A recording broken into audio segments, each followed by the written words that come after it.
A massive plume of dust is sweeping across much of New South Wales, Victoria and the sky's turned black across a huge swathe of western New South Wales. Never seen it coming right over the town like this. It's just apocalyptic. Our agricultural legacy is a long story of overclearing, overgrazing. In the last drought, so many people were overgrazing that land and pushing it beyond its capacity. And what do? When we do that, we turn it into a dust bowl. So every time I drive through an Australian landscape now and I see bare ground and dust blowing, we are on the stages to more desertification. And expect to see more dust clouds this summer. The dry ground from the drought is making it much easier for wind to pick up dirt. We are losing our precious thousands of years of topsoil. The only way to prevent them is to change the way we manage our landscapes. Charles Massy is a 5-generation farmer who spent years using traditional farming methods and then went on this personal journey of understanding that that was actually killing the land. I've made most of the mistakes you can make in farming. I was belting the landscape. I knew it was wrong, but I was in this economic trap trying to support a family, but I was using the wrong methodology. Charlie looks like a completely regular guy. A farmer you'd recognise anywhere. It's what he's saying that is actually quite different. What's he trying to say to us? Have the courage to find a better way.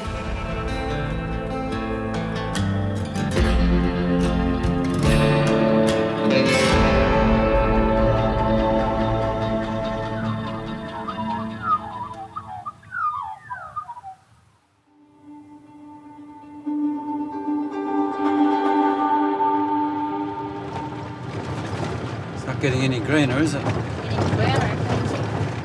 This is easily the worst drought in 60 years.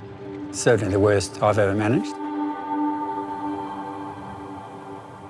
We're about 40 kilometres southwest of Cooma in what's called the Monero. It's tough, dry winter country, what's called a brittle environment. If you go with Charlie out to his own place, you drive through a whole area, it's quite dramatic. Dead trees, dry soil, even the air is dust-laden. After this dry, dust-blown countryside, when you get to Charlie's place, you see a ground cover which is holding the soil down. Charlie and the farmers around him are experiencing perhaps the worst drought ever. Yet Charlie's farm, it's covered in grass. We're seeing the embodiment of what he's talking about, the methods that can hold up even in the worst drought they've ever seen.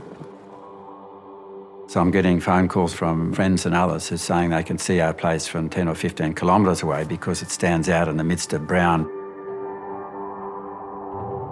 Full ground cover means that you are protecting your soil and it does not blow away when the drought winds come. If we understood that soil is a really precious, living, complex, dynamic thing and it has to be treasured, and the minute we start to lose and bare the soil, we lose millions of tonnes of topsoil over to New Zealand. And we still don't register it as a national disgrace and a national disaster. That's the red ice in New Zealand. The point I'm asking is, are we in denial about some of the things that are happening? Is it just a climate cycle or is there some of our behaviour behind it? What I'm powerfully arguing is that there is another pathway to manage our land and to start turning things around. Charles Massy is the philosopher king of regen agriculture. Charles is saying that a lot of modern farming practices are unsustainable. Now that's confronting for people. Then of course that's going to create some anger and some backlash. Things like climate and biodiversity loss have got to really dangerous, what could be potential tipping points and runaway events. A key player, if not the major player in destabilising those systems, are the worst aspects of industrial agriculture. It has caused a bit of a chasm from time to time in our farming community because people haven't wanted to be branded, and we don't think it's fair to be branding people bad farmers if they don't do regenerative agriculture and good farmers if they do. I'm very bullish about what those of us involved in regenerative agriculture can offer for some of the biggest solutions for our planet and society. He has deliberately wanted to lay down the big challenge Sometimes you need this John the Baptist type figure to go out there and pave the way to really start the debate and to start the thinking. With regenerative farming, instead of thinking how do I bring in lots of fertiliser, lots of other inputs to maximise how much I'm producing, they're saying how can I long term say what's a sustainable level of production that matches the capacity of my land to what I'm producing from it. The evidence is just mounting that regenerative agriculture is one of the great stories of hope. I grew up an only child, learned to look after yourself. My mother died when I was about 4.5. My memory is a lot of freedom hunting rabbits out in the paddocks with dogs and potty lambs and that sort of stuff. And I guess that started to get me in love with the bush. A school teacher taught him bird watching and was a very big influence. And so I think that love of nature stayed with him always. My great-grandfather came out in the 1850s from Ireland and started farming around Canberra. Charlie's grandfather bought Seven Park in 1928 as a grazing farm, sheep and cattle. They encountered properties that since probably the 1860s had been overgrazed. A lot of the grassy woodland had been cleared. He came from a traditional farming and grazing background, but Charlie has a great love of new ideas. When I left school, had 2 years at home, but I decided I just needed to get away to university. I wanted to become a wildlife researcher, actually. He came down from the farm to do his science degree in biology, and I was his tutor at the time. This brings back memories, Val. Yes. Did you ever think you'd be lecturing here when you came as an undergraduate? No, definitely not. They probably should have thrown me out. Probably should have. Charlie showed very early on that he was an adventurer and a risk taker. He successfully took the team up a Himalayan mountain called Dhanagiri. It just doubled my appreciation for nature and its grandeur and its size and just how we are a small speck in the midst of all that. When he was 22, he was away climbing in Victoria and they managed to get a phone call through to him that his father had had a severe heart attack. So Charlie came home immediately. I couldn't sort of, walk away from the responsibility, I didn't think. So I finished university part-time and took over the management of the farm. His father was a great mentor to him up until the time he died, and Charlie was 32. I learnt the hard way. I sought the advice from, in brackets, the best local farmers. Did a lot of research. It was a conundrum because here was I, having done a degree in wildlife biology, zoology and a holistic thinking. And yet my farm management was very much top-down reductionist approach. And I didn't connect one to the other. Probably the biggest decision I ever made was to get married when I was 25 to Fiona. Best decision I ever made. He decided it was time to hang up the climbing boots. That was a huge relief. And fairly quickly we had 3 children. I think I've got Rowdy. Rowdy. Because he's quiet or because he makes a noise? He makes a noise. They've been a great help to us on the farm. They've really been a huge backup over the years. This man is not a drover. He's an historian and a zoologist and a sheep farmer and an author. By putting all those skills together, Charlie Massy has come up with something new. But still, you might ask, why would anyone want to spend 6 years writing a book about sheep? Most of the writings you could get hold of were by academics or journalists.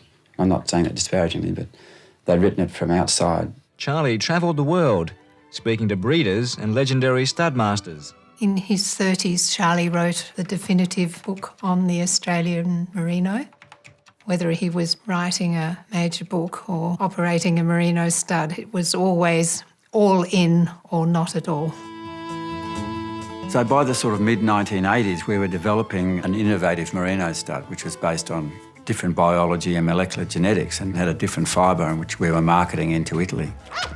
They are really creating something quite beautiful, but it's a shifting sort of canvas, and they're working with invisible tools, which is genetics. When I think back to that Countrywide interview years ago, we were running about 7,000 or 8,000 sheep, and I gave no thought to what I was doing to the soil and our earth base. My classic mistakes were a lot of set stocking, which means you leave your sheep in the paddock for at least half the year, thinking that it's okay, not realising that they're going back and eating and killing out your best pastures. Pretty mongrel climate we've got up here at times.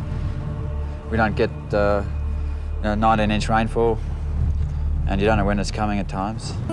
Towards the end of 1978, it gradually developed into a major drought, which was a huge challenge for us. Day after day, the rain didn't come. Things got worse. We had a dust bowl. So I'd walk out the door of a morning to go to work, and it was a battle, and it was a bare, savaged, degraded landscape. Once you lose your ground cover and the topsoil blows away, it's really a disaster for a farm. It takes a long, long time to recover. That drought in the 80s and then another one in the 90s, we were getting in a semi-load of grain every month. I decided I had to keep all our animals and feed them until we went to dirt. And so the debt just, kept climbing. I remember one time I sent a semi-trailer load of sheep to the Cooma yards, and the freight cost more than the animals. You dread almost walking outside for the day because you knew you were just handling problems and negativity. It's a locust, a plague locust, so called because at times they band together in swarms of tens of millions. We had a lot of bare ground, and then that suits the wingless grasshoppers because they can then lay their eggs in the beds, and you end up with plagues every 5 to 7 years. We got to the stage where we just wanted to get out. Great outfit, 105 and 195 to start it. And we sold all our traditional gear, all our big tractor, big combine, spray machinery, drought feeding gear. Initially, we were going to sell the whole place, but we decided to sell the stud and ended up selling almost half the place. But it was a huge relief to get out of debt. They come in absolutely freezing. So does that mean we might have some potties this year? Hopefully not, Em. We sat back and had a realistic look and said, well, we love this place, so the only way we're going to be able to stay here is farm in a different way. That was really when we really started to change our landscape.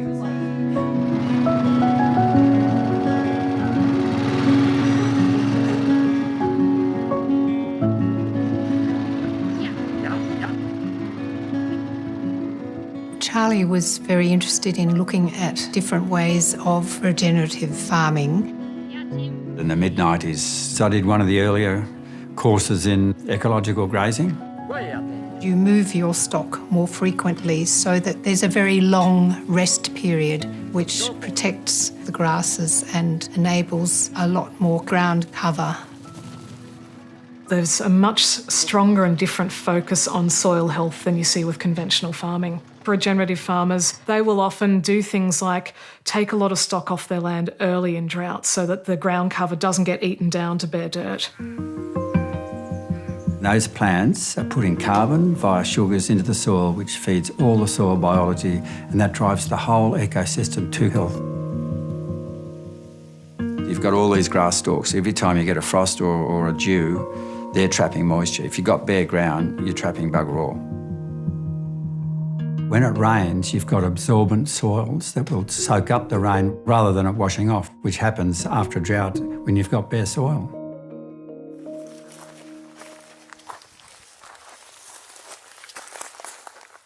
Charlie became more relaxed about farming, and it was very encouraging to start to see the results. I'd always been aware of the importance of biodiversity in our landscape. So we'd started planting native trees from the 1980s, and we've now planted well over 60,000 mixed native species. So we're getting wonderful results in pest control from insects and birds and all that sort of thing. We don't get any wingless grasshoppers anymore. Every plant has a spider on it which is eating the grasshoppers or the eggs. Once your soil gets moist, the nematodes come up and attack the eggs. So nature herself has solved that problem. Life became a lot more simple and enjoyable. Not fighting a death, slowly watching your land regenerate.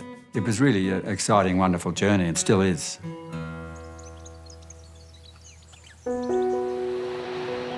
I thought this is a really important story, now that I'd learnt from my mistakes that it needed telling. Charlie was in his mid-50s when he came to talk to me about doing a PhD. He had been farming then for 20 years. As part of the thesis, he interviewed about 90 regenerative farmers.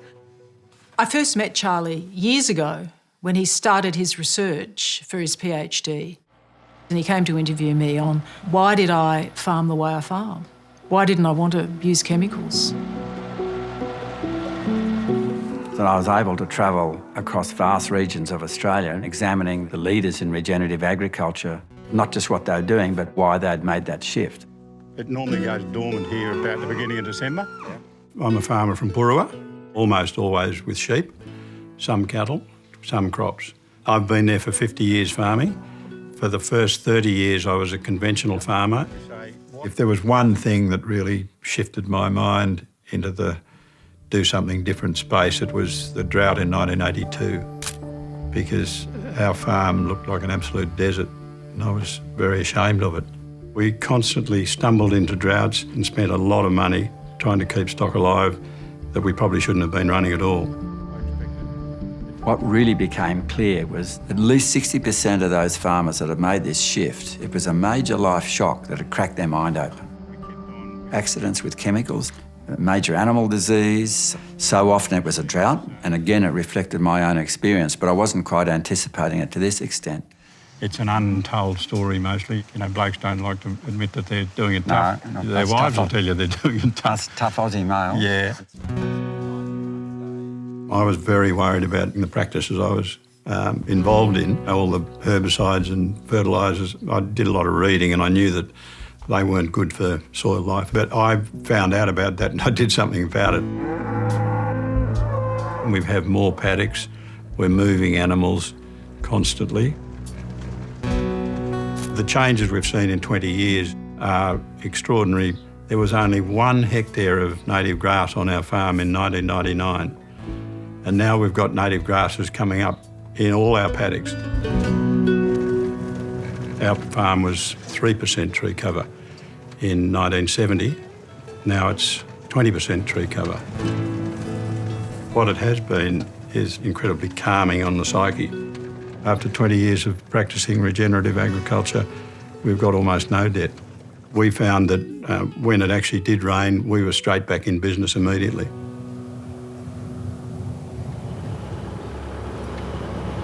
Well, you remember that was all salt scold through there and just bare salt scolds, and now it's fully covered. And I met some remarkable people on this journey. A unique husband and wife team, Ian and Di Haggerty, who farm a lot of country now, sort of 3 hours northwest of Perth, up in that marginal, nearly semi-arid cropping country.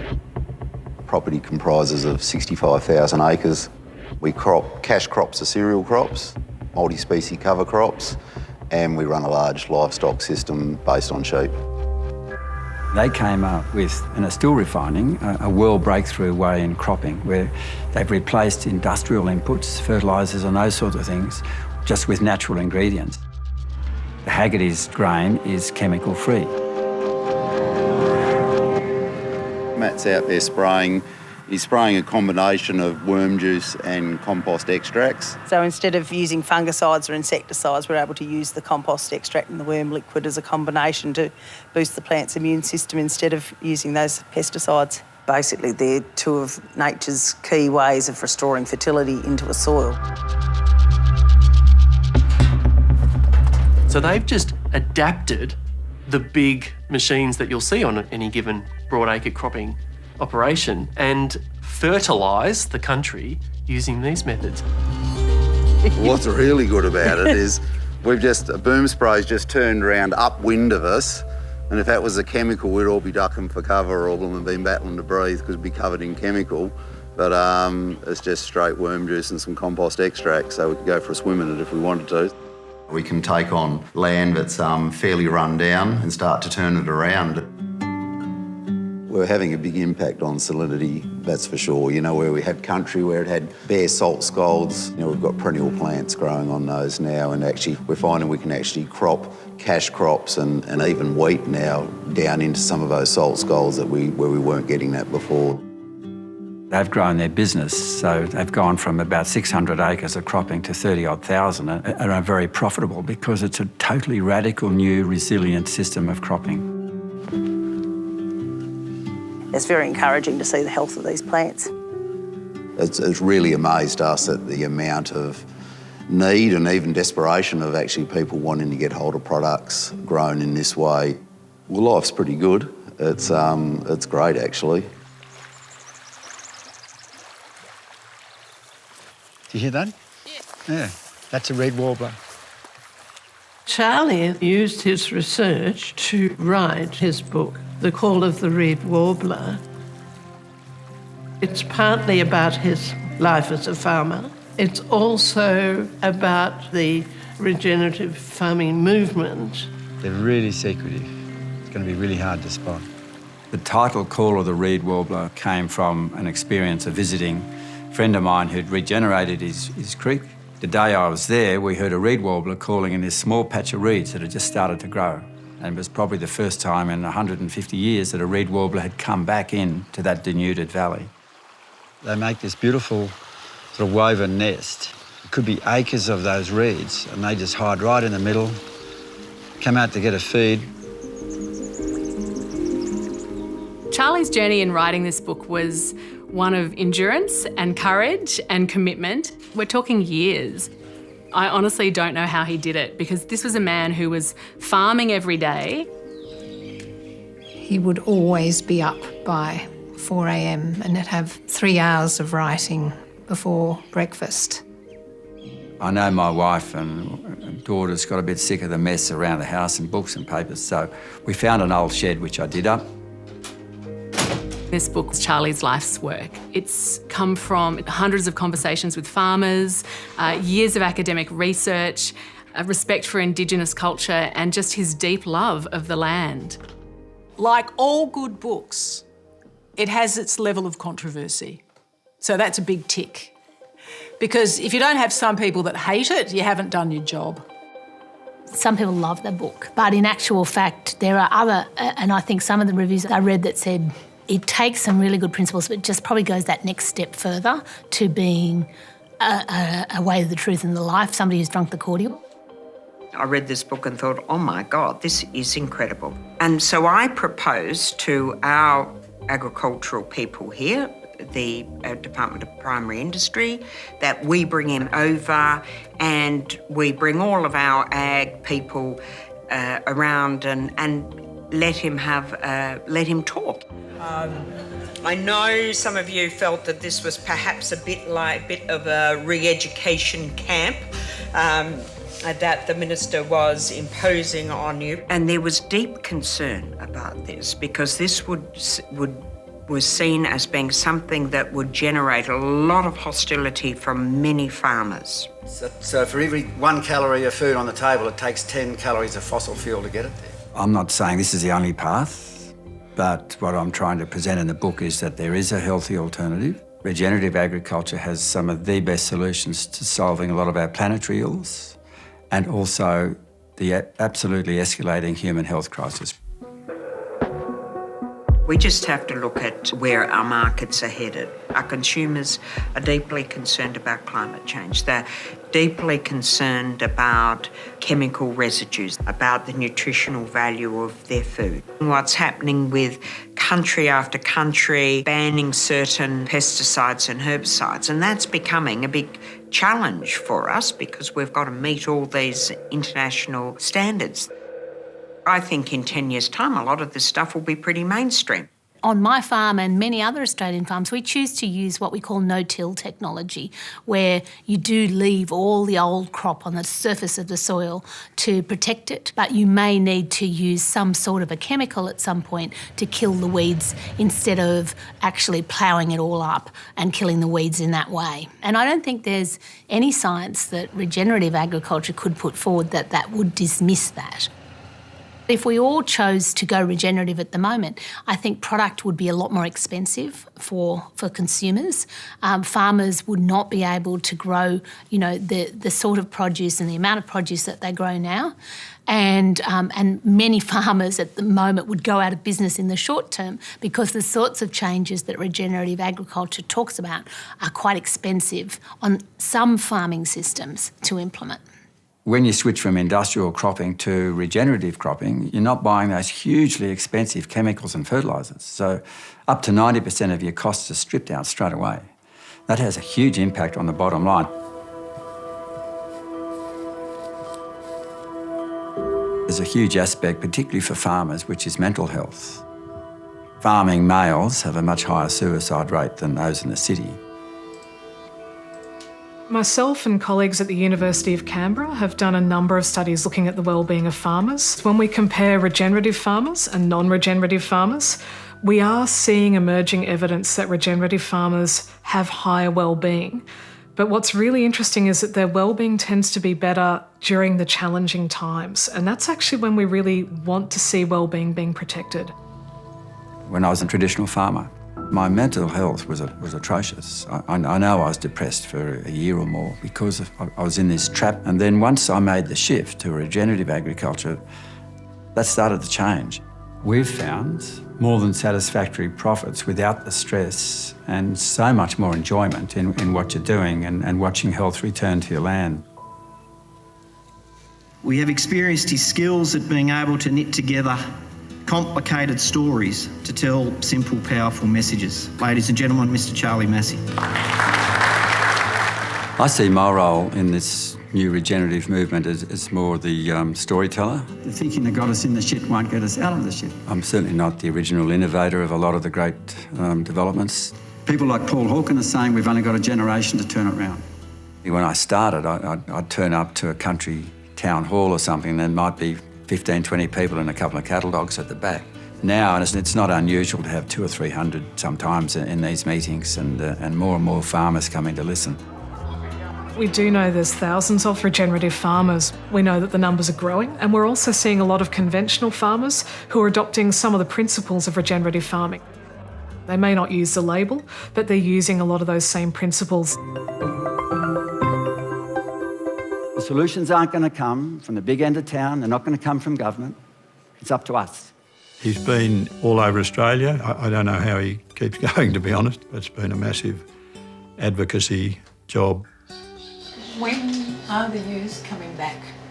If anyone suffered, it's probably my family because of my absences and the extra burden on backing up with management and stuff. It makes it quite clear. Yeah. I know they're supporting it too. All our family deeply believes in the importance of a new type of agriculture and therefore a new type of society. Well, there's a hedge up, 2 metres. Look at that, feel that.